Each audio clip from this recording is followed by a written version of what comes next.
the notion of the traditional family being two children is fading. And I see the one-child family as the new normal. Parents are happier. The closeness and the available resources is a benefit to both the parent and the child. And that closeness lasts well into adulthood. And when that's coupled with the lack of concern about the only child stereotypes, that kids are not lonely, they're not spoiled, they're not aggressive, they don't have more imaginary friends. More and more people are opting for one.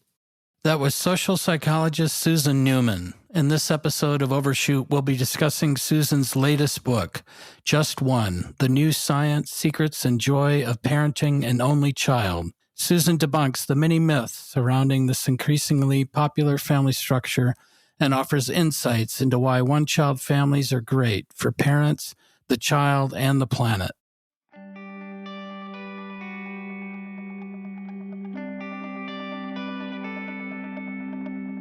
Welcome to Overshoot, where we tackle today's interlocking social and ecological crises driven by humanity's excessive population and consumption. On this podcast, we explore needed narrative, behavioral, and system shifts for recreating human life in balance with all life on Earth. I'm Nandita Bajaj, co-host of the podcast and executive director of Population Balance. I'm Alan Ware, co-host of the podcast and researcher with Population Balance.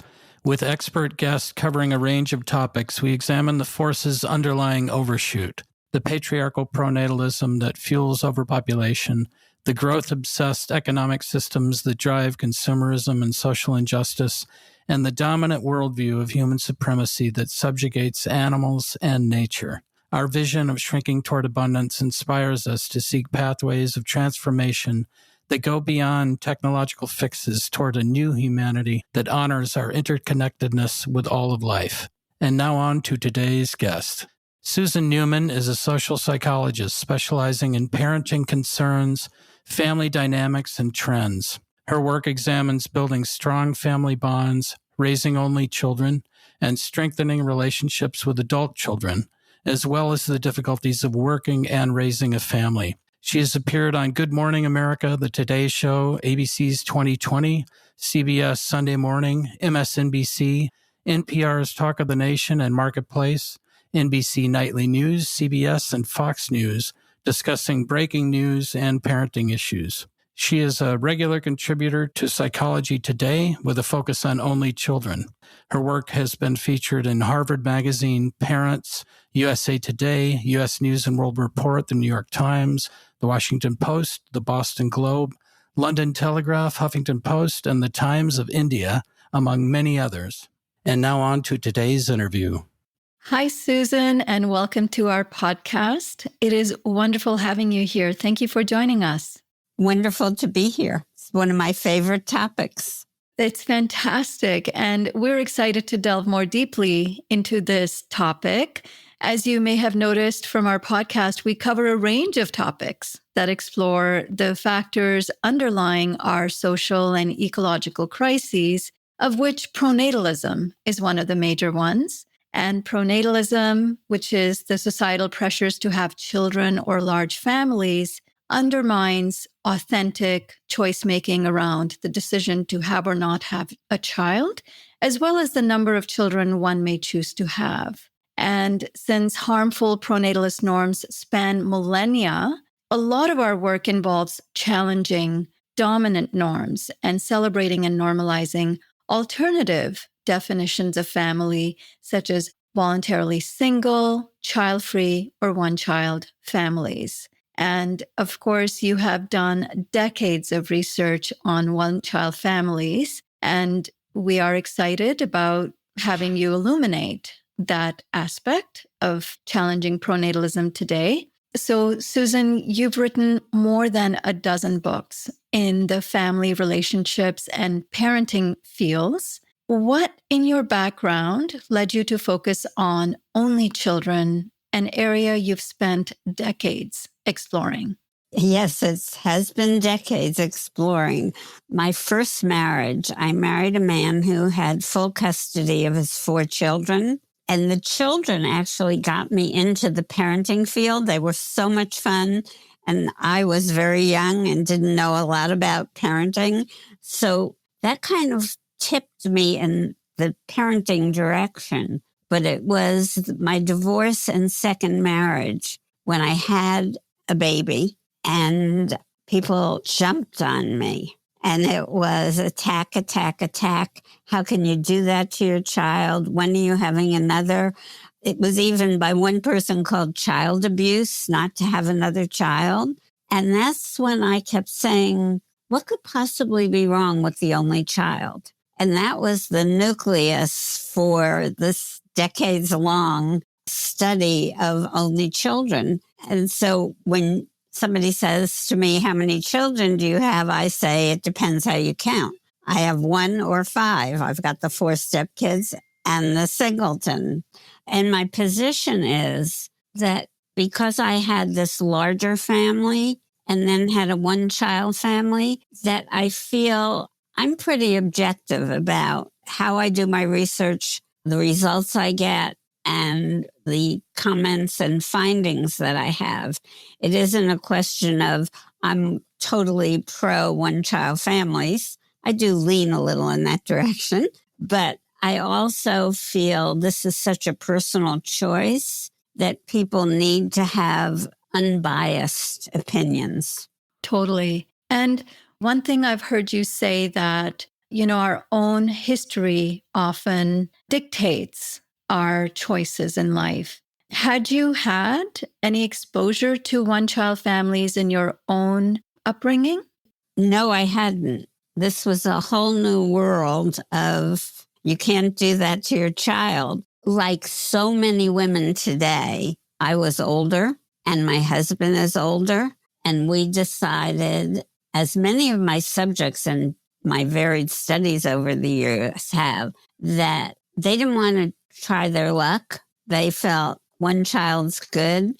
And in summary, 1 child is a family. Attitudes have changed. Everything is switched up in the last 20 or 30 years. It used to be, some people didn't even talk about it. As women, you knew, you got married, you had the requisite 2 children, what has been called the new traditional family or the old traditional family now, for decades and decades. And that is not what's been happening in the last 10 or 15 years. There's a huge movement and acceptance of the only child. Yeah, and as your book Just One makes clear, in many of the countries that you've studied, that decision to stop at 1 child is rapidly gaining social acceptance, which we find very encouraging. But of course, in the not too distant past, and some of what you encountered having 1 child, there was a lot of cultural stigma to having 1 child. So we'd like to start there, as you do talk about in your book, some of the only child negative stereotypes. And wondering historically, what are the roots of those stereotypes? The stereotypes started way back in 1896 by a psychologist called G. Stanley Hall. And he decided that only children were aggressive, lonely, selfish, spoiled. They had more imaginary friends. He had a litany of negatives about only children. But when you look at his research, you realize how flawed it was if you go back, because that was a period when children lived on farms. They were isolated from other children, and they didn't have the kind of controls on studies that they have now. So he basically could do and say whatever he wanted.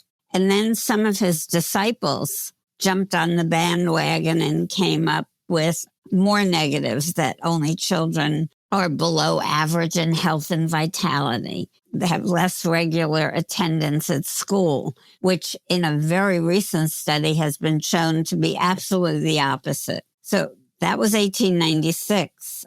And then somewhere around 1930s, people started challenging Hall and his findings. And there's still people out there, or not in the last 10 years, but prior to that, who love to come up with these crazy studies. that finding that only children have more eating disorders, that they're prone to asthma or eczema, and equally bizarre that they swallow more coins and go to the emergency room more often. I mean, it's just kind of craziness. But all those negatives, lonely, only, have been refuted in more modern studies. And in my studies, the Chinese, they're always doing studies in China because they have so many only children. But in one study, those children had lower levels of loneliness than children who had siblings. The same thing was found in a US study. Only children reported having as many friends as their peers who had siblings. And they were very satisfied, the young adults, with their social lives today.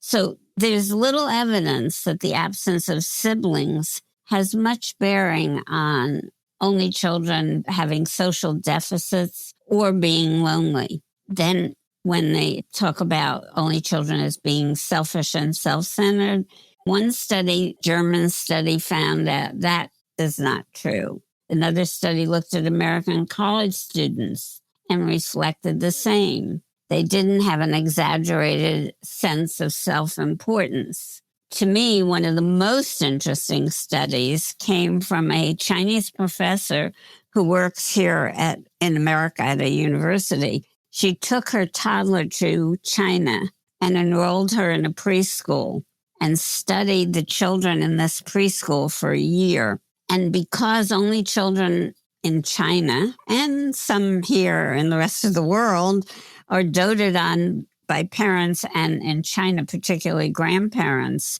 she was completely surprised by how seamlessly these toddlers worked with each other, shared, learned to fit in, and they didn't act like the little emperors that we heard so much about coming out of China.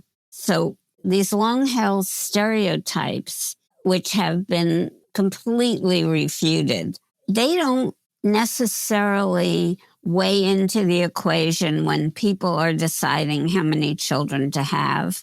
The stigmas around only children and these stereotypes seem to have faded pretty drastically in the last 10 years.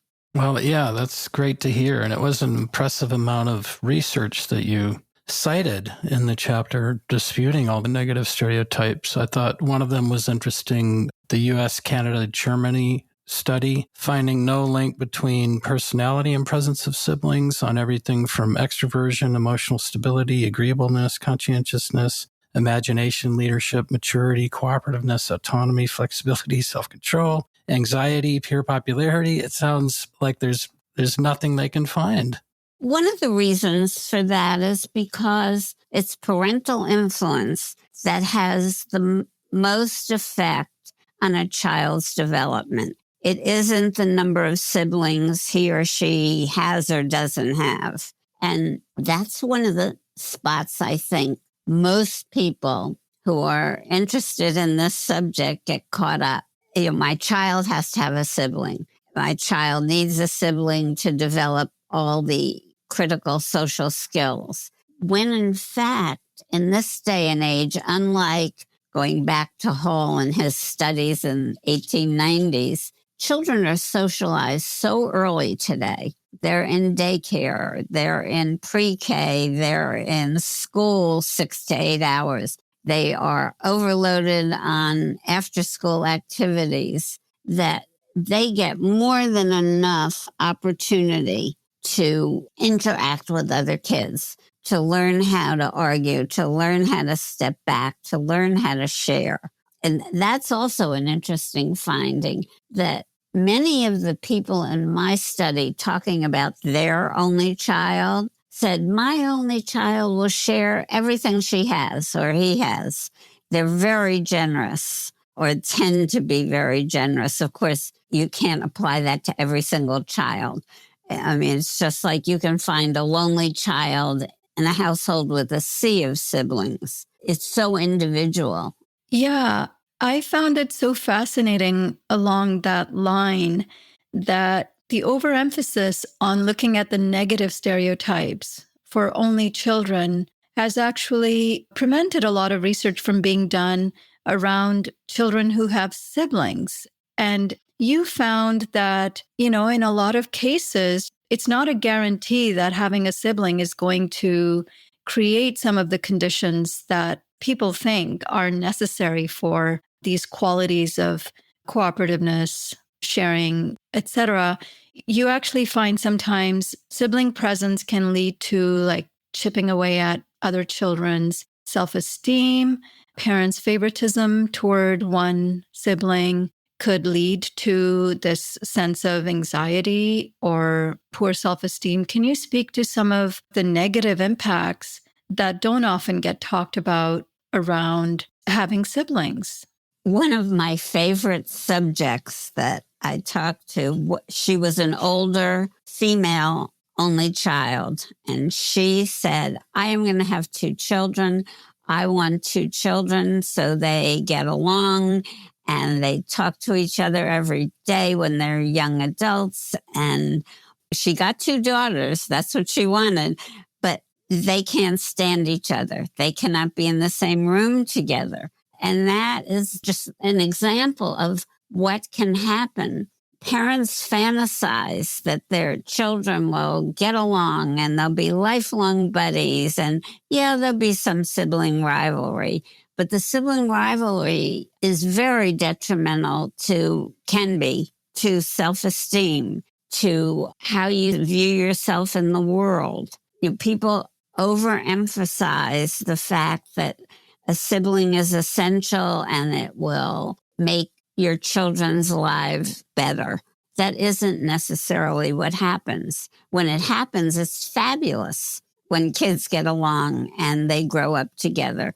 I have a brother I adore. He and I were not friends. We couldn't stand each other until the day he walked out for college. And ever since then, we couldn't be tighter. But you have to accept that there could be some rough years in there and that siblings aren't all they're cracked up to be. And what does the research say on the happiness of the parents who decide to stop at one child versus parents who have multiple children?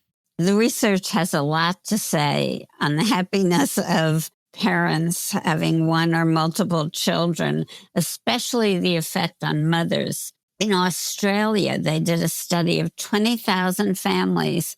They followed these families from the time they entered the study. The children were all 1 year old, and they followed them for 16 years and found that women's mental health was negatively affected.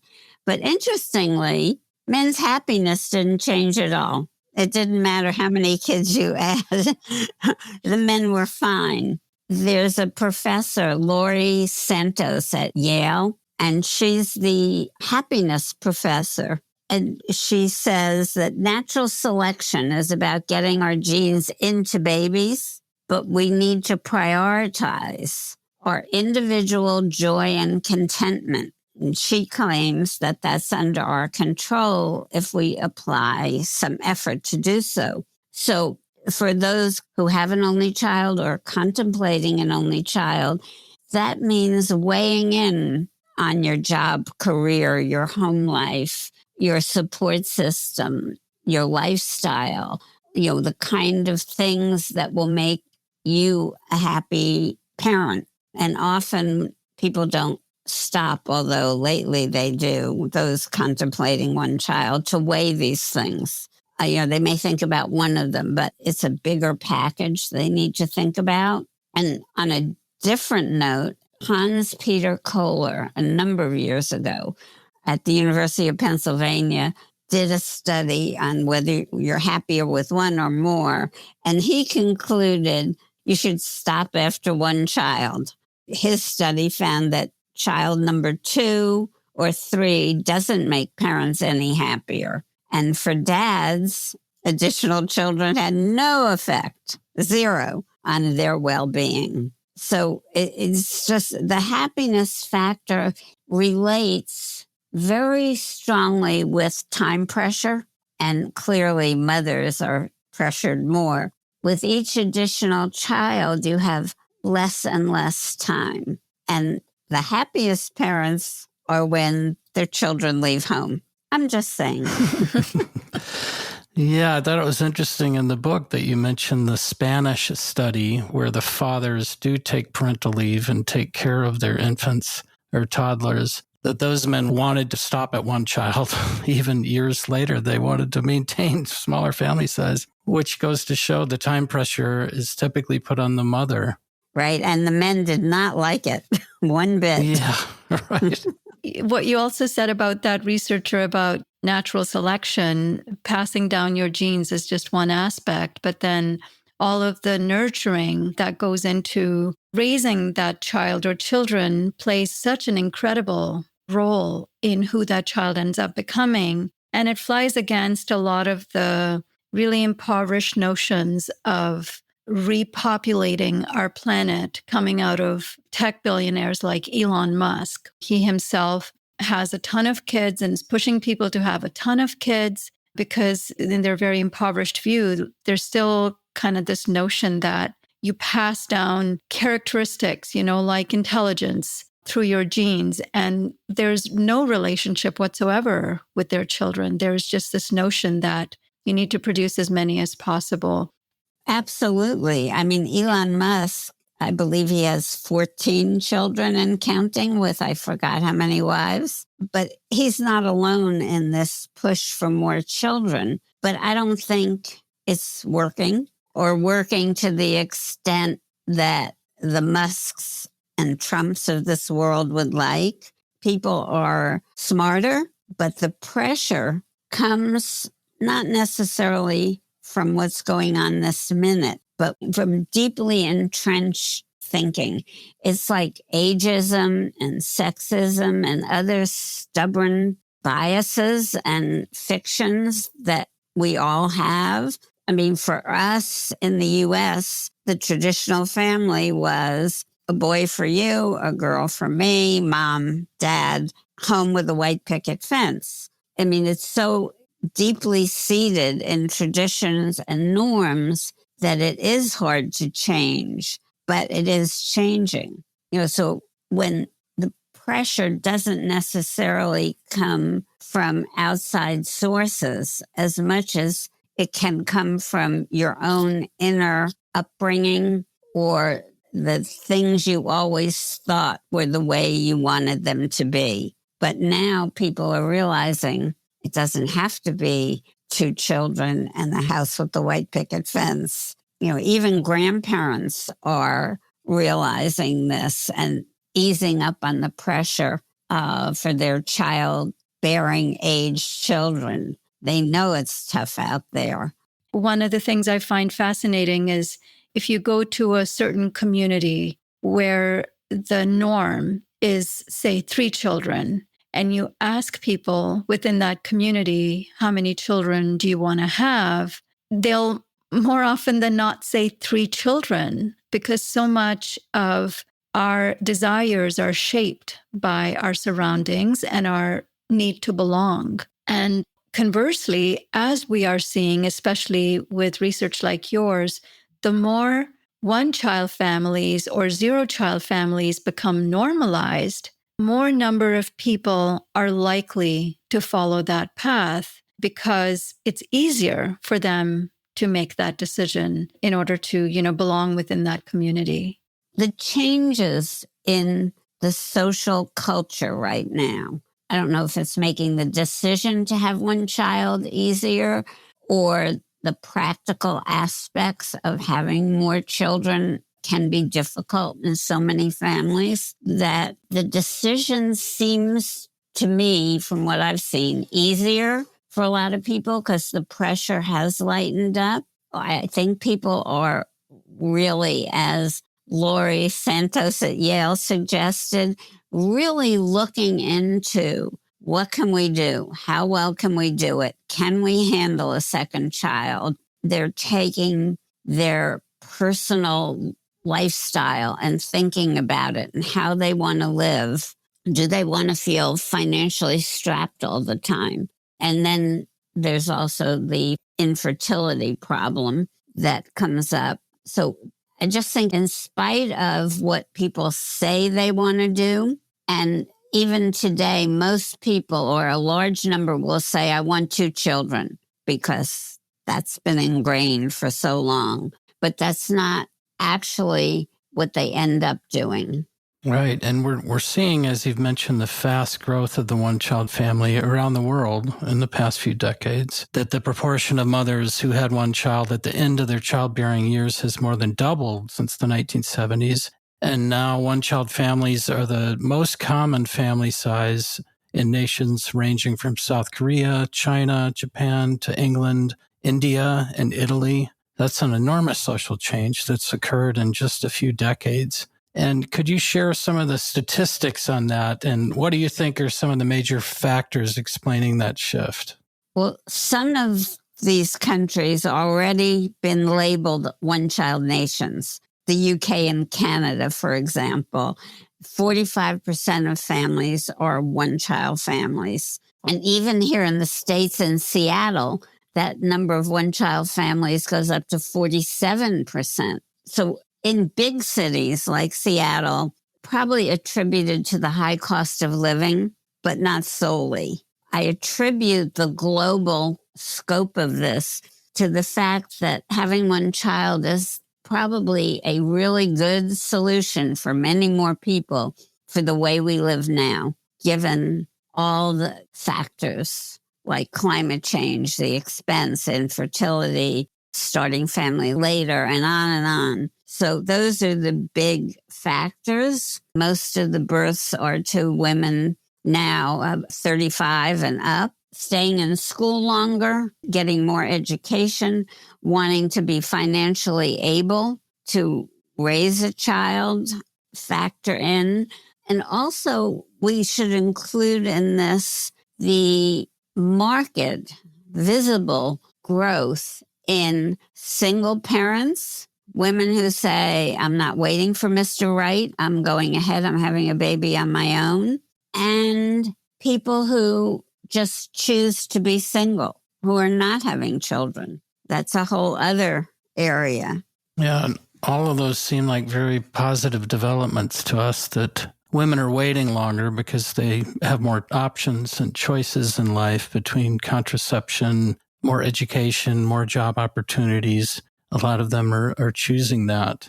And we're seeing greater acceptance, as you mentioned, of one-child families. So we are seeing people accept partly, I suppose, the freedom of choice that a lot of women have, and the women not being willing to give that up. And yet, we definitely see the rise of pronatalist policies being pushed around the world in places like the US and Hungary and Russia and India and China.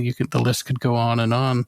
What are your thoughts on the rise of these pronatalist policies trying to incentivize people to have children in response to these declining fertility rates?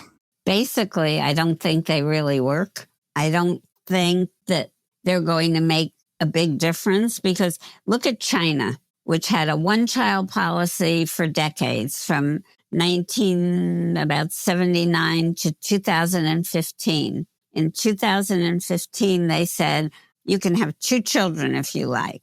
And they went on a campaign to get 2 children. Well, that didn't work so well. And more recently, they said, okay, you can have 3 children. And they went as far as they have a lot of outdoor artwork and sculptures. And the original had a mom, a dad, and 1 child. Then they put 2 children. And now they have sculptures outside with 3 children.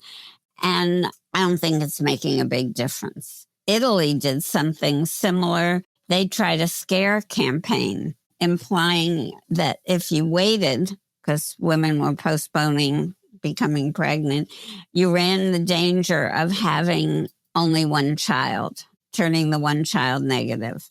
That didn't work. Copenhagen did something similar on billboards, reminding women that their biological clock was ticking. That was not well received. So this is all a kind of bribery to me, particularly the bonuses and the tax credits and everything, even that they're trying in the US. basically, I think people are smarter and that these governments are failing because having a baby or a second baby is way too personal for people to be influenced by a $5,000 tax credit. They're too smart. That's not going to last very long. And when people are talking about having children, I don't believe that they are worried about the state of their country's economy or their aging population.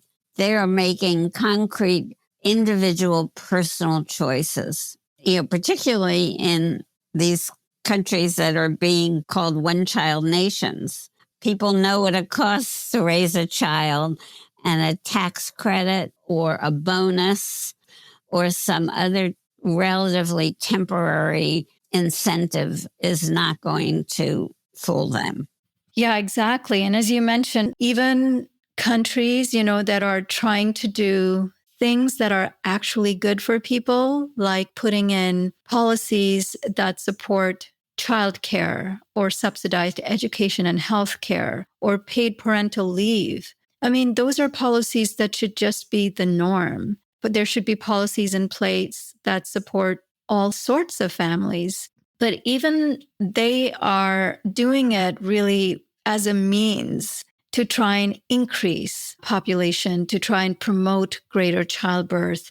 And even they're not working. Then, of course, you see on the other hand, countries like the US and Hungary are turning to more coercive policies like banning abortion or restricting it or taking away access to contraceptives. And that's the part that is, actually worrisome, is where countries will turn to as more and more people make these decisions for their own benefit, and the economy or whatever other external ulterior motives end up suffering as a result. No argument there. Government coming in and banning abortion, making it difficult to get contraceptives. I think we have reached the point where we have women, particularly, rebelling against being essentially pushed around about their bodies and what they can do with them and when. And that will add to fewer children as opposed to the goal of all these government ideas, which is to have more children. And what does your research tell us about only children when it comes to caring for aging parents? Do they feel a greater burden in supporting their parents in old age compared to those with siblings?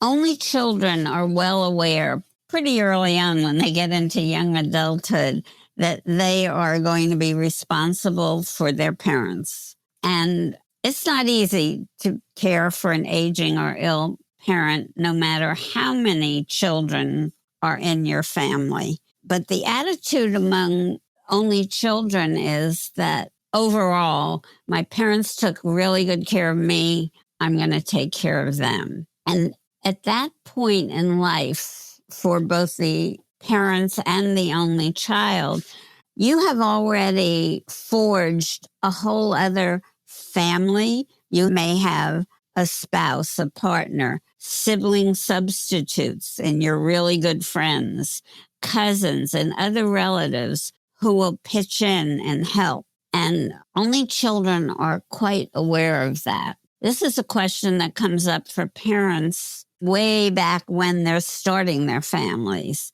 They fantasize that their offspring will have siblings that rally around the bed and they all help each other, they get along. And apparently that doesn't happen all the time. And the only child parent often feels guilty about not providing a sibling for this very duty or job of caring for them. But the reality is, when parents starting their family, does my child need a sibling? In this particular area of who will care for me, there's such an unequal division of tasks and differing perceptions of what a parent needs, and persistent old resentments come up, that the conflicts often are permanent and do put a permanent division between the siblings. When you look at what's been done in the caregiving literature, you find out that 43% of adult child caregivers report getting no help from their siblings. And at the prime age, you might be caring for your children around age 50, somewhere between 50 and 63. Only children provide significantly more care than children with siblings. So when somebody said to me, I don't care if I have one child or 5 children, I don't want to be a burden to them. And that kind of sums it up. When it comes to caring for your parents, it usually falls to one child. It's the oldest, often a daughter, and the one who lives closest. But there's a lot parents can do beforehand, before they get infirmed to the point where they need help on a regular basis. And I outline in my book a whole series of things that parents can do.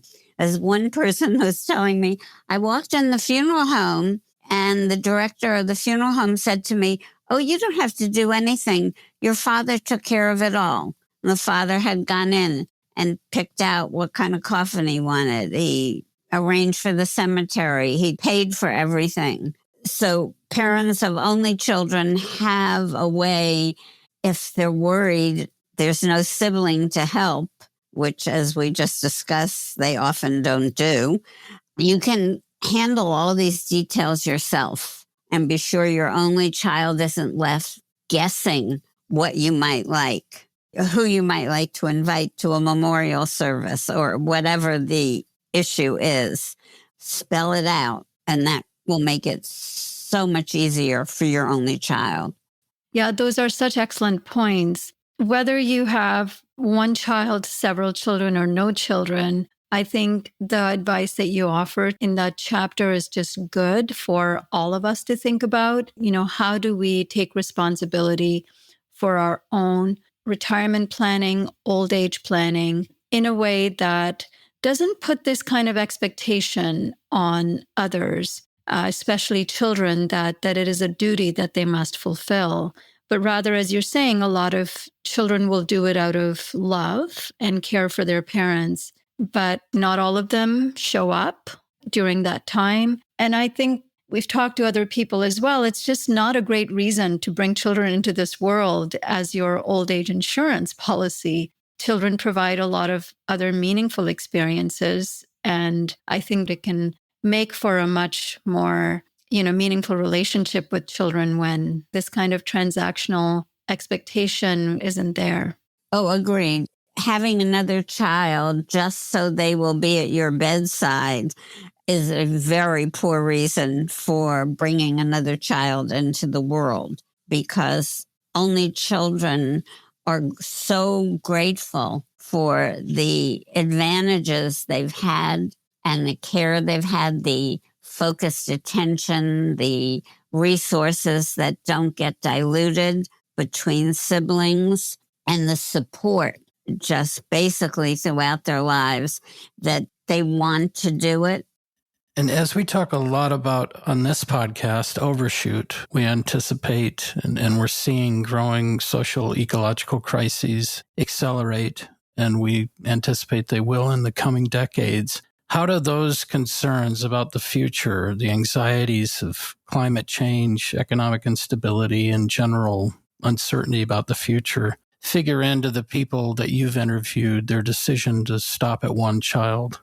Surprisingly, they figure in more than I had anticipated. Climate change became an enormous factor in people's decisions, and that's in my studies. But the American Psychiatric Association did a study, and it came out that 40% of adults have climate anxiety, and those of childbearing age have it even more so. They're worried, would-be parents and future parents and parents considering a second child, about having resources left for these children. The impact of climate change has been just gargantuan in terms of decisions of how many children to have. There was a study done in Sweden that looked for the most effective individual actions that people could take, and they were studied carbon emissions, and their recommendation, the first thing on the list was have one fewer child as the most effective thing that people can do to calm this climate change issue. Kids make a big footprint. They use up a lot of resources. So that definitely factors in. And the uncertainty, I did a lot of my interviewing and data collection during the pandemic, and the uncertainty that the pandemic created in terms of jobs and security, that was causing a number of people to say, whoa, we're stopping at one,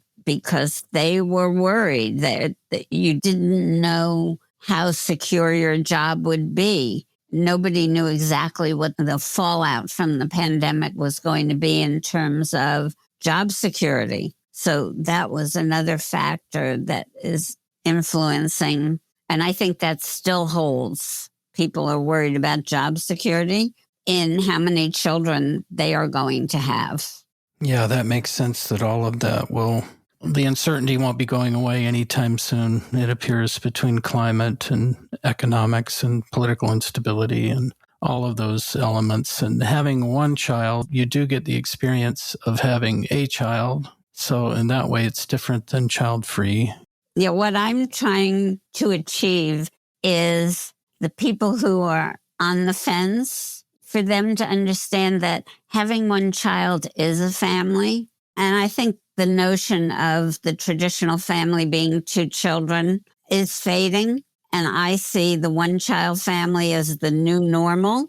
So my job is to convince people that this is the way to go. Parents are happier. They are less stressed. And the benefits of one, particularly in the closeness and the available resources, is a benefit to both the parent and the child. They have more time to be together, and that closeness lasts well into adulthood. The people who are getting a lot of flack now are the people who are not having children at all. The so-called, they call them dinks, dual income, no kids. And they are feeling a lot of the pressure to have children. And the shift in thinking is noticeable. You know, women no longer feel like they have to get married. They no longer feel they have to have the two requisite children. That was the expectation, but that expectation, given the number of only children we're seeing, is dissipating. And when that's coupled with the lack of concern about the only child stereotypes, when fiction becomes fact, that kids are not lonely, they're not spoiled, they're not aggressive, they don't have more imaginary friends. More and more people are opting for one. Right. It was very heartening to see in your work. You also highlighted Bella DePaulo and her work around the rise in voluntarily single people and people who are single at heart, and kind of creating these alternative versions of what might be considered family. And we also had Raina Cohen. Her book's called The Other Significant Others. And she talks at length about how so many people are redefining family by partnering up with best friends. And as you said, you know, single parenting has gone up as well. So instead of necessarily finding a romantic partner, people are co-parenting as friends, or retired, widowed individuals are moving in together to help each other out. And so many of these more traditional expectations around family or having children to take care of you are starting in some places to break down in a really healthy way. And people are creating and imagining new forms of partnerships and companionships that don't always involve a nuclear family makeup. Exactly. I mean, talking about Bella DePaulo and how things can actually change. I mean, when was the last time you even heard the term old maid? I mean, we don't hear that anymore. That's gone by the wayside. And it's very similar to the only child stereotypes that are going by the wayside and this acceptance of the only child. People are opening their minds, and the number of singles rising, the number of women who choose to have babies on their own has gone way up, and the cost and difficulties facing some people to have a second child are no longer frowned upon. 30 years ago, if you had an only child, people would say, well, what's wrong with them? Why can't they have another baby? What's going on in that family? What's wrong with the child? People don't think that way anymore. And what I found in doing the research for Just One is that this surprised me. We are seeing a lot of only child dynasties where generation after generation are having one child. Who knew? I did not know that. I have one family where there are 4 generations of only children. And when you ask people, about their sibling status or sibling-less status, it's shocking how many only children are actually out there that are even older, that don't get talked about and don't get factored in. And one of the biggest driving forces to me in the only child dynasty, obviously we're doing generation after generation because those in that family really liked it. But it's the realization that only children are not different from other children who have siblings.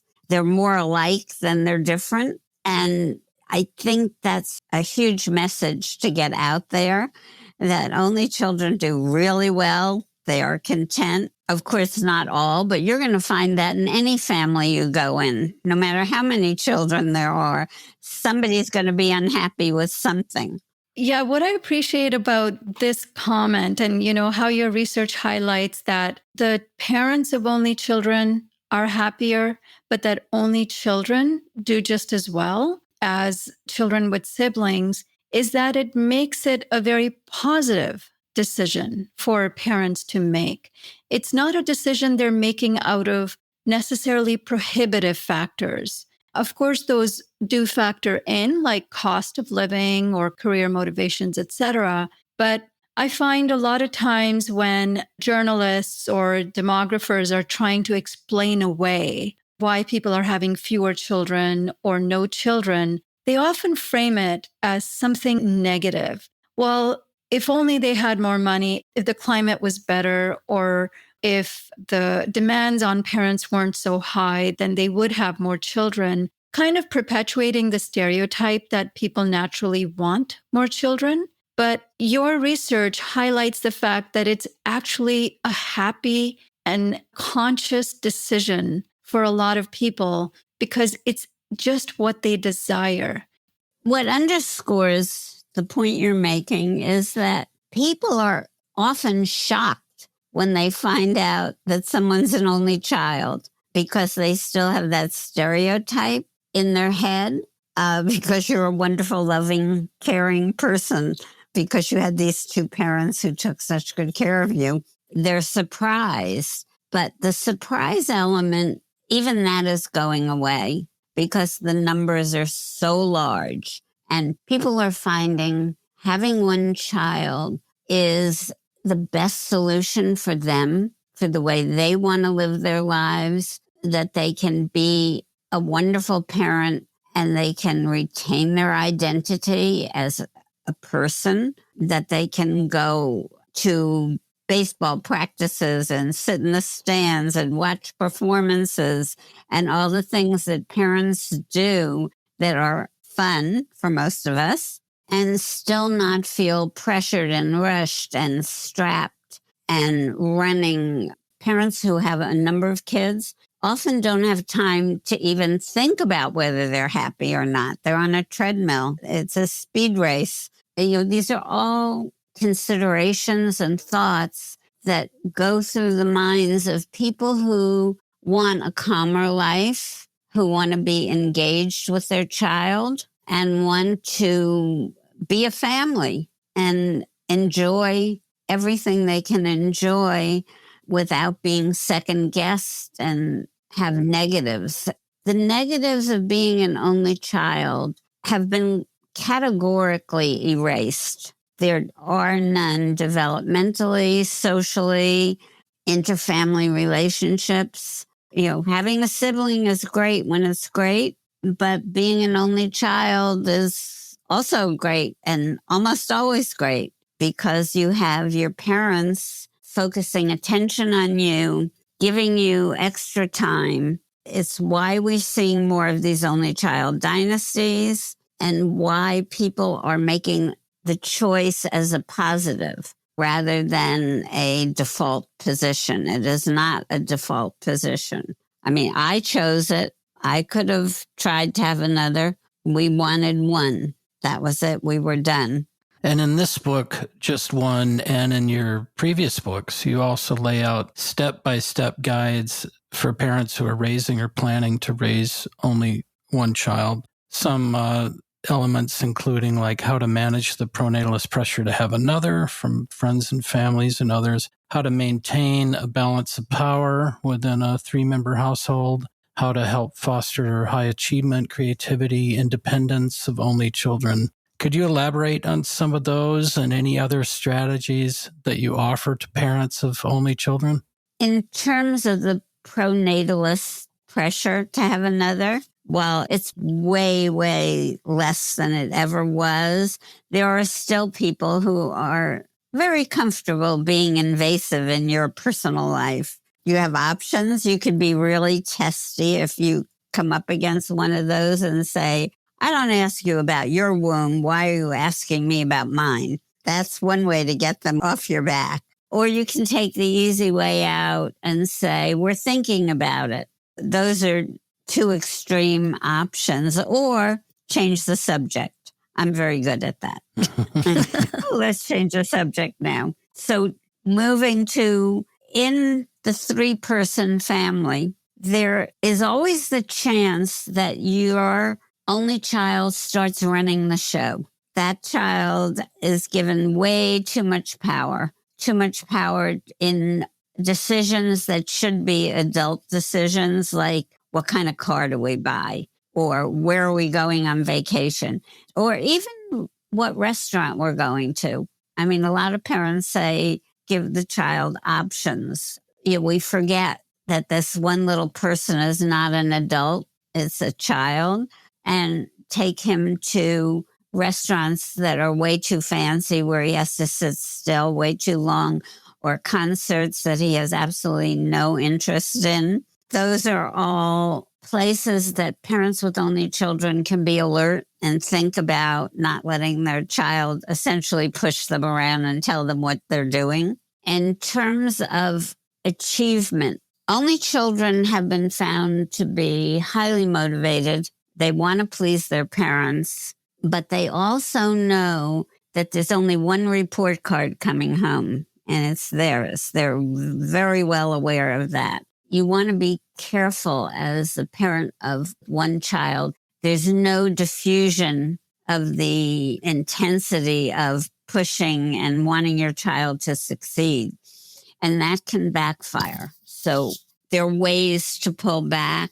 On the opposite end of that spectrum, you don't want to help your child doing his homework for him, doing his chores for him. That would be on the achievement. Only children strive to do well in school and academically, and they don't need excessive pressure from their parents. I think probably my best advice comes back to my 4 stepkids. And as a parent of an only child, I highly recommend you pretend you have 3 or 4 children in your house and you don't do for your child what he or she can do for himself. It's so easy with one child to pick up their dirty laundry, to take their dishes to the dinner table, to put their clean clothes away and that sort of thing.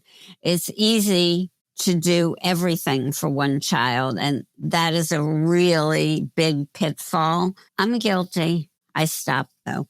I used to do a lot of things and said, whoa, I wouldn't do this if I had my 4 kids back in this house. So that's one thing.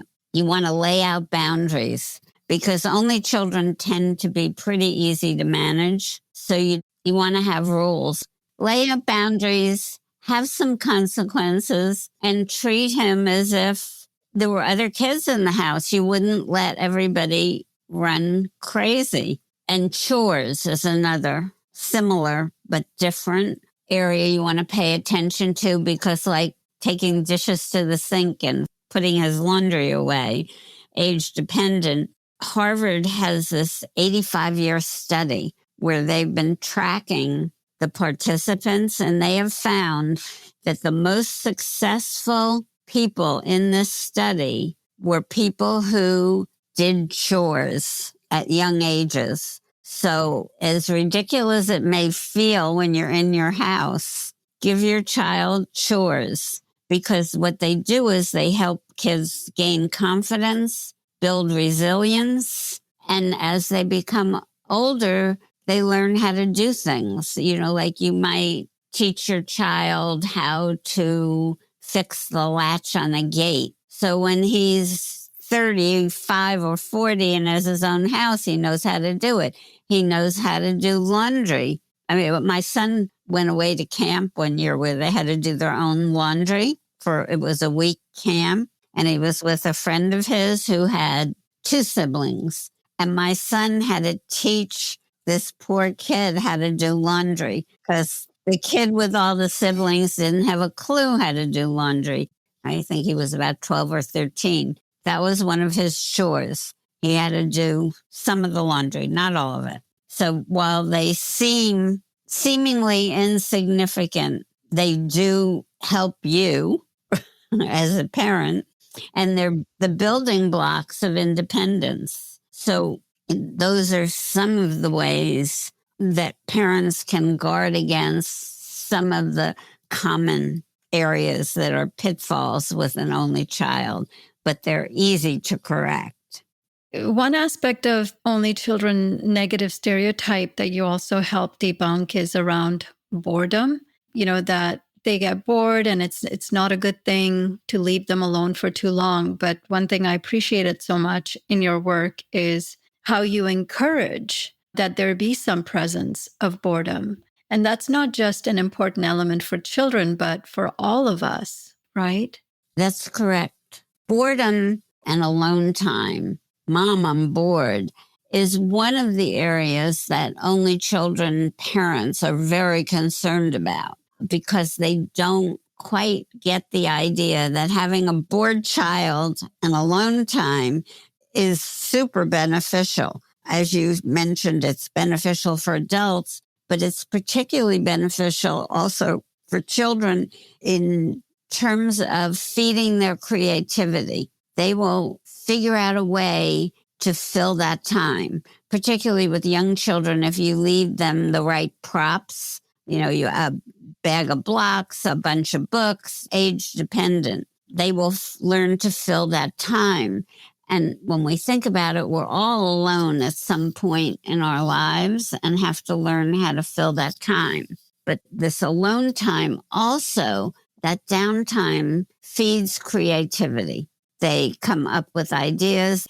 It's totally beneficial to have this alone time rather than the constant cultural norm today of busy, busy, busy, every single time slot filled. You want to feed your child's independence and creativity with that alone time. You may have a reluctant child, depending on age, particularly the very young ones, to be left alone in a room. But there you can start your child on a project. And as I mentioned, have props and things, and then leave the room and let him fire away at whatever he's going to build, create, or think about.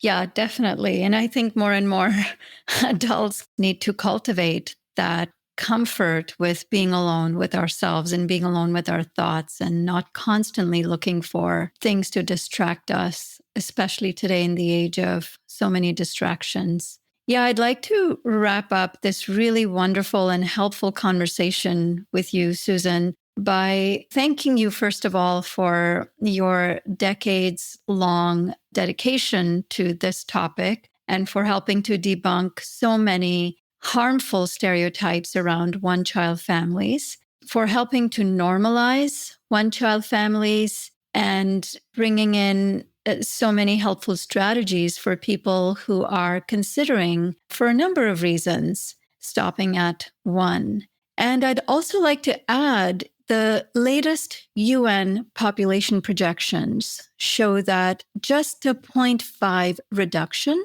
in the total fertility rate would lead to about 7 billion people on the planet by the end of the century, compared to about 10 billion under the most likely median projection. So your research actually has great implications. You're not only validating those who fall into that family type, but you're also helping to fuel this growing trend even further, thereby alleviating the severity of our ecological overshoot. Thank you so much for joining us today. This was a really wonderful conversation. Thank you. Oh, my pleasure. I was happy to be here. As the only child, dynasties grow, and we're seeing that one child is just like other children. I think we are on a path to saving our land and prospering for the future. Absolutely. That's all for this edition of Overshoot. Visit populationbalance.org to learn more. To share feedback or guest recommendations, write to us using the contact form on our site or by emailing us at podcast@populationbalance.org. If you enjoyed this podcast, please rate it on your favorite podcast platform and share it widely.